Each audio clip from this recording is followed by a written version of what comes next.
Best day of the week. It's Friday. Everybody loves a Friday, and we certainly do here on the Morning Pitt because that means it's time for the Morning Pitt Mailbag. You know the deal. We take questions from Pitt fans, Panther-Lair.com, Pittsburgh.rivals.com, and throughout the week we put up a post on Tuesdays. Everybody posts their questions throughout the week, and then we answer as many as we can here on. Just dropped my chair. Was that a good visual? We answer as many as we can right here on the Morning Pitt Mailbag, Friday edition, here at youtube.com/Panther-Lair.com. I'm excited. We got some great questions this week, some good stuff about basketball. Some people maybe ribbing me a little bit about Amsal Delilich, but that's okay. It's how it goes. And we'll answer those questions as best we can. Make sure you like this video and subscribe. Let's jump into it, the Morning Pitt Mailbag here on youtube.com/Panther-Lair.com.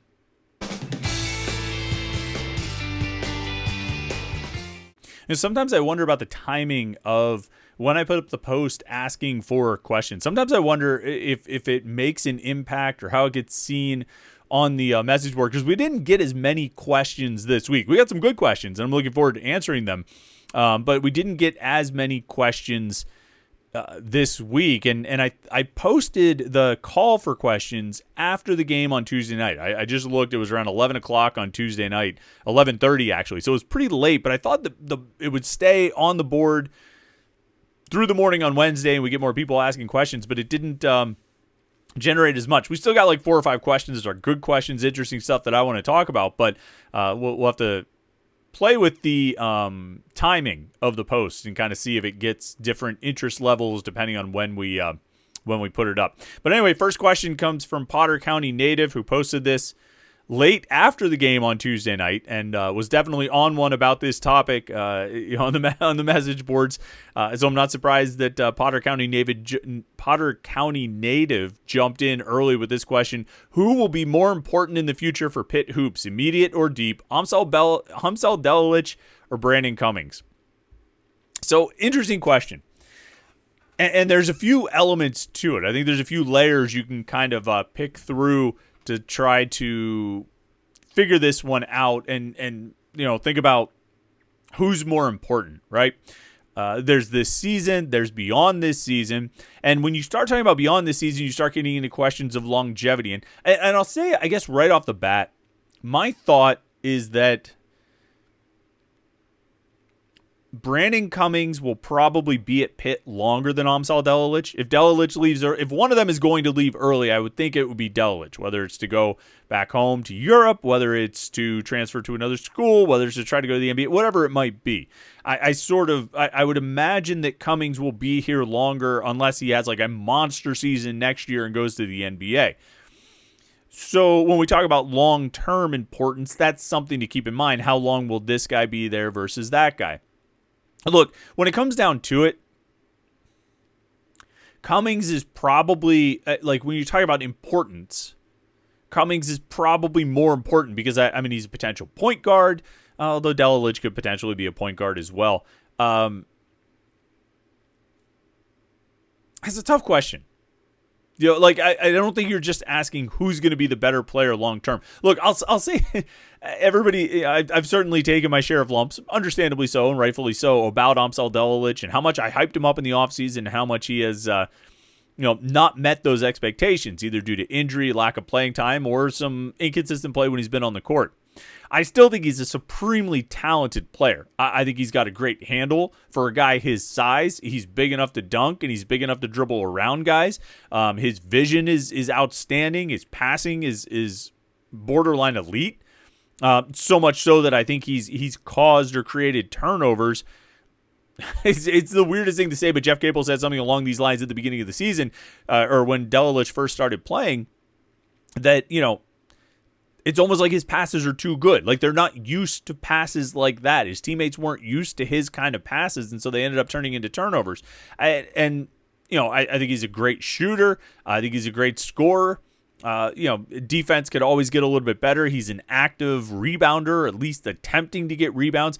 He's a guy who could legitimately, he could be a triple-double guy. I think he's got triple-double skills with shooting, rebounding, and assists. I really do. I'm not sure if Brandon Cummings is necessarily a triple-double threat because I don't know if I see him getting the amount of rebounds, to get to 10 rebounds. He's not like an Ishmael Leggett type of rebounder. He could get double-double, and I think he'll probably have plenty of double-doubles in his career at Pitt if he stays for 2 or 3 years. Probably like 3 years, I would expect him to have multiple double-doubles of scoring and assists. I think he's unlikely to get the double-digit rebounds, but I think he could be that kind of guy. Delilich, I think, has triple-double potential.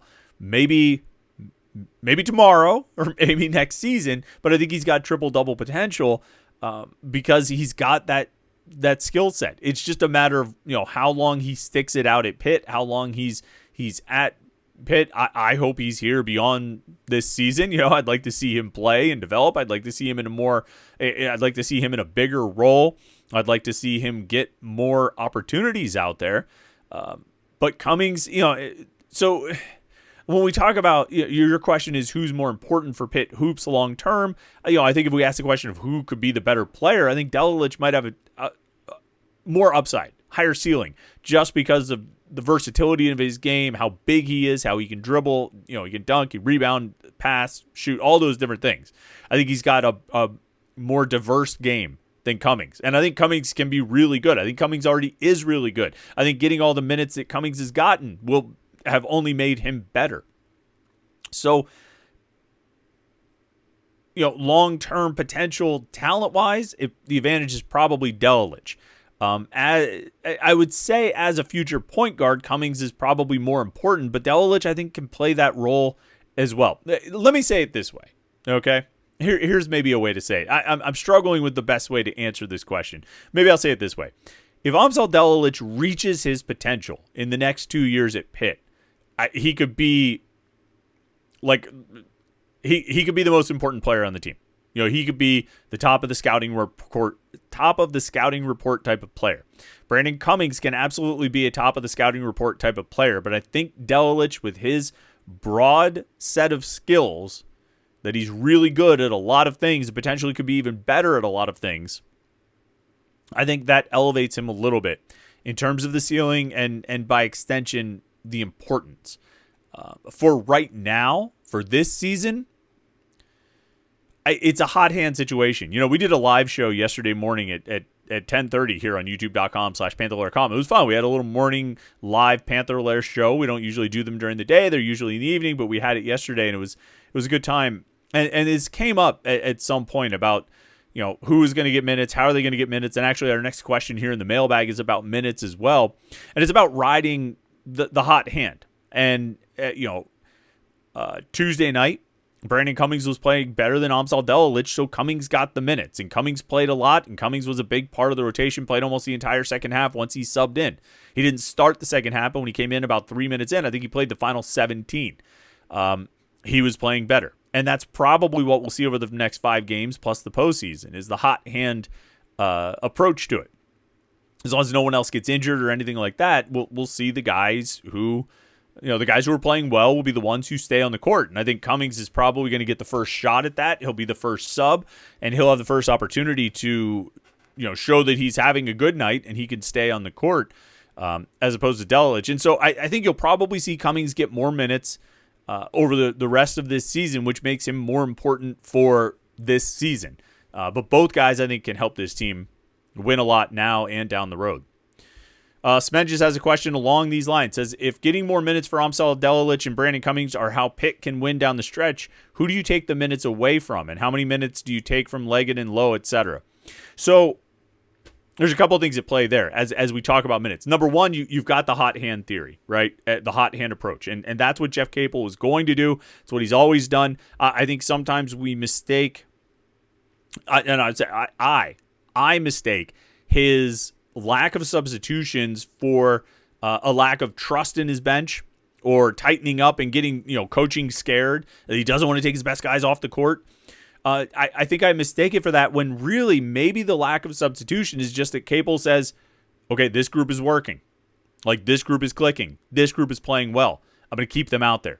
I'm going to keep them out there until somebody needs a rest or somebody's level of play falls off. But this group is clicking. So for the final 17 minutes on Tuesday night, they changed centers. They went back and forth with Guillermo Diaz-Graham and Cam Corrin. But Ishmael Leggett, Jalen Lowe, Zach Austin, and Brandon Cummings stayed on the court for basically the entire final 17 minutes. And they did the same thing on Saturday. That you basically had the same 4 guys out there with a little bit of change at the center position throughout the second half.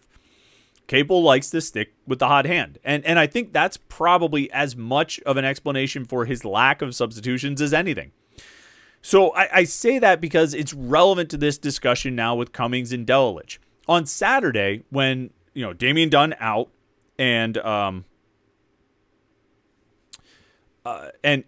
Lowe on the bench with a concussion, there were ample minutes for Delilich and Cummings because you had to fill in all of those lost minutes that Dunn and Lowe had been playing. So Delilich and Cummings played a lot. They were on the court for like career highs, both of them.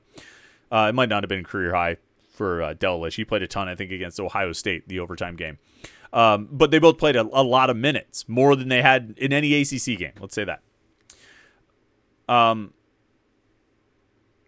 Fast forward to Tuesday night, you've got Jalen Lowe back. So you still have the Dunn minutes to replace, but now you have Lowe taking his minutes back, and he played pretty much his regular allotment of minutes. So now you're in a position where you're trying to decide with Delilich and Cummings to fill those Dunn minutes, those minutes that Damian Dunn left vacated when he was lost to an injury. Some of us would like to see it split evenly between Cummings and Delilich. I think Jeff Capel is far more inclined to go with the guy who's playing well. If Delilich comes in and plays well in the first half, he probably stays on the court, gets more minutes, and stays active out there. And plays a lot, kind of like he did on Saturday. But he didn't. Brandon Cummings played a little bit better, so Cummings was the guy who got the nod. That's probably what it's going to be going forward. I would like to see both guys play a lot. But the reality is, and Smedge, as you ask, like, how many are you taking away from Lowe? How many minutes are you taking away from Leggett? The reality is, over these final 5 games, just like over the final 6, just like really over the final 7, and even further back, like, Lowe and Leggett aren't coming off the court. Like, they're playing a lot. Those guys are going to be upwards of 35, barring foul trouble or injury, those guys are going to be upwards of 35 minutes every game from here on out. And it's probably going to be like 37. They'll get a minute and a half or so to rest in each half. And that's it. Because they're going to be out there all the time. And Zach Austin, too. Like those 3, you can pretty much bank on for 30-plus minutes, maybe 35-plus minutes every game. And so you're really looking about how you fill in around them. Who's your center? Some combination of Cam Corrin, Guillermo Diaz-Graham, and occasionally Papa Amadou Kanti. And then who else kind of fits in? Is it another guard like Cummings or Delilich fitting in as like the 2 or the 3? Along with Lowe and Leggett and Austin in a center? Or is it, Guillermo Diaz-Graham coming in and playing the 4, and you have Lowe, Leggett, probably what your starting lineup's going to be every one of these games, Lowe, Leggett, Austin, Guillermo, and Cam Corrin. You're filling a smaller amount of minutes. And I don't think, as much as I want to see Brandon Cummings and Amsal Delilich play a lot the rest of the way, you're probably not taking many minutes, if any at all, away from Ishmael Leggett and Jalen Lowe to get those guys on the court. And as much as I want to see them play, I don't think I would even advocate for taking minutes away from those guys, from Lowe and Leggett, to get Delilich and Cummings out there. I just don't think. I don't think it's going to happen, and it probably shouldn't. You probably should stick with those guys because they're your best players. So. Let me see. What was the question? Who do you take minutes away from? Well, to get more minutes for Delilich and Cummings, I mean, you have all the Damian Dunn minutes. And those are the minutes that are going to go to those guys. That's where they're going to fill in. You talk about who do you take minutes away from? It's the Damian Dunn minutes. And so those minutes are there for Delilich and Cummings to play. If Lowe or Leggett get into foul trouble, or Austin, if any of those 3 get into foul trouble, then you've got something extra for Delilich and Cummings. But short of that, you're basically just divvying up the Damian Dunn minutes. I don't think Jeff Capel is going to take anything, take any minutes away from anybody else. Not anything significant. Zeppy13 says, after seeing the new wide receiver core, do you have any indication of the priority level of the transfer wide receivers? Who is the staff most excited about? Did they pay more for a specific receiver than the others? I don't know the numbers. I would have to look into that. Maybe I could have looked into that and dug some digging before we did this podcast. But I don't know the specific numbers of who they paid for. I think Andy Jean was a pretty high priority. They obviously got Deuce Spann first. I think he was their first transfer to commit this year. I think Andy Jean is pretty high on the priority list. I think they like him a lot. They got Blue Hicks pretty quickly after he went into the portal. I think they were intrigued there. But I would say Andy Jean is probably at the top of that list. Out of the three transfer receivers, Deuce Spann, Andy Jean, and Kataris Blue Hicks, who will just stick with the blue. I don't typically do the nickname thing. He's still Raphael Williams to me, but I guess Blue Hicks really, really wants to be Blue Hicks. So maybe we'll stick to that. Go with his nickname on that front, but. My guess is Andy Jean, and he's probably the guy I'm most intrigued by. Deuce Spann, obviously, with his size-speed combination, is really intriguing, coming in as a transfer from Florida State. But like, I don't want to rule anything out. I don't want to dismiss a guy's chances to have a big season. But like, this is like his sixth year of college football. I mean, I don't want to sit here and say if it was going to happen, it would have happened by now. But I mean, you wonder a little bit. When you get to this point and a guy hasn't really produced much, you say, well, was that just a matter of opportunity? Or is it that, maybe the ceiling's a little bit lower than the measurables would have you believe? Andy Jean is a young guy. Blue Hicks is a young guy too. These are guys who have only been in college for a couple of years. Some flashes of potential. I think Andy Jean is going to bring some good speed. I think Andy Jean, if he can be a Kanate Mumfield type, as far as the route running, with maybe a little bit more breakaway speed, I think he could be a really useful player. He's probably the one I'm circling on the list. I could probably, if I ran into J.J. Laster or, Cade Bell or one of Pitt's offensive coaches tomorrow, I'd be like, hey, which receiver do you like the most? Is it Andy Jean? They'd be like, no, you're an idiot. But that's just my take, is that it's probably him, but we'll see how they do through camp and who emerges. Final question we had came from Zenmeister 1992. What's one area you think the athletic department will improve under Alan Green? And what is one area you think he might not build on as much as Heather Lyke did in her tenure? I mean, in terms of improvement, and it's sort of involuntary improvement, he has to get this part better, is the NIL investment on the part of the university and what Pitt has done to help grow the NIL efforts of Alliance 412 and just generally what's been done to try to raise that money. I don't think Heather Lyke's athletic department did a great job with that at all. Some of that was just a lack of desire. Some of it was still trying to figure out the landscape. The landscape is known right now as much as it can be. And Alan Green has to be able to navigate it. And Alan Green is that's one of his main jobs, is increasing the NIL investment and resources available to these programs, particularly football and men's basketball. And so that's one, and I think he will. I think he'll do better. Some of that is because I'm not sure you could do worse, but some of it is because I think he comes from some schools where they were effective, and I think he'll do a good job improving that. One area where he may not build as much, and this is actually good, the wording here. What is one area you think he might not build on as much as Heather Lyke did during your tenure? Well, he's not going to build on Olympic sports as much as Heather Lyke built on Olympic sports, because now the Victory Heights project is going to, when it's completed, there's not really anything else you can build for Olympic sports. So Alan Green will not build on Olympic sports as much as Heather Lyke did. He did extend Dan Fisher's contract. He'll have to take care of the soccer coaches and make sure all the programs have the resources they need. But he also very well could be the athletic director when some of those programs are cut, some of the Olympic sports programs, if that's what ultimately gets the axe to help Pitt meet some of the new budgetary obligations they're going to have in terms of revenue sharing, back pay for former student athletes, and then additional scholarships that can go out. Pitt's going to have a lot of places to spend money and not a lot of money to do it. And so they got to find that money somewhere, which means Alan Green is going to have to make some tough decisions, both in terms of personnel and programs. And so it almost just sort of stands to reason that he's not going to build on Olympic sports as much as Heather Lyke did, for better or for worse. And that's probably a whole other conversation we could have about what Pitt should do with the Olympic sports programs and the commitment that should be there. But I would say that's a pretty easy call, that he's not going to build on Olympic sports as much as Heather Lyke did. All right. Good questions today. Not as many, but I thought there was some interesting conversations. Pitt's got a big game at Notre Dame tomorrow. Every one of these games is huge, and Pitt needs to win this one for sure to keep themselves in that conversation for the NCAA tournament. I'm considering a post-game show tomorrow. We'll see. We'll see what tomorrow looks like around 4:30 or so, but maybe we'll have one. I'll let you know, though. Follow us on Twitter at Panther-Lair. You obviously check the website, Panther-Lair.com, Pittsburgh.rivals.com, and we will let you know there. Otherwise, thanks for tuning in today. Thanks for watching the Morning Pit all week. Yesterday's special live edition in the morning. That was a lot of fun. Make sure you like this video and subscribe to youtube.com/Panther-Lair.com. I hope you've had a great week. Enjoy your Friday. Enjoy the weekend, and we'll catch up with you.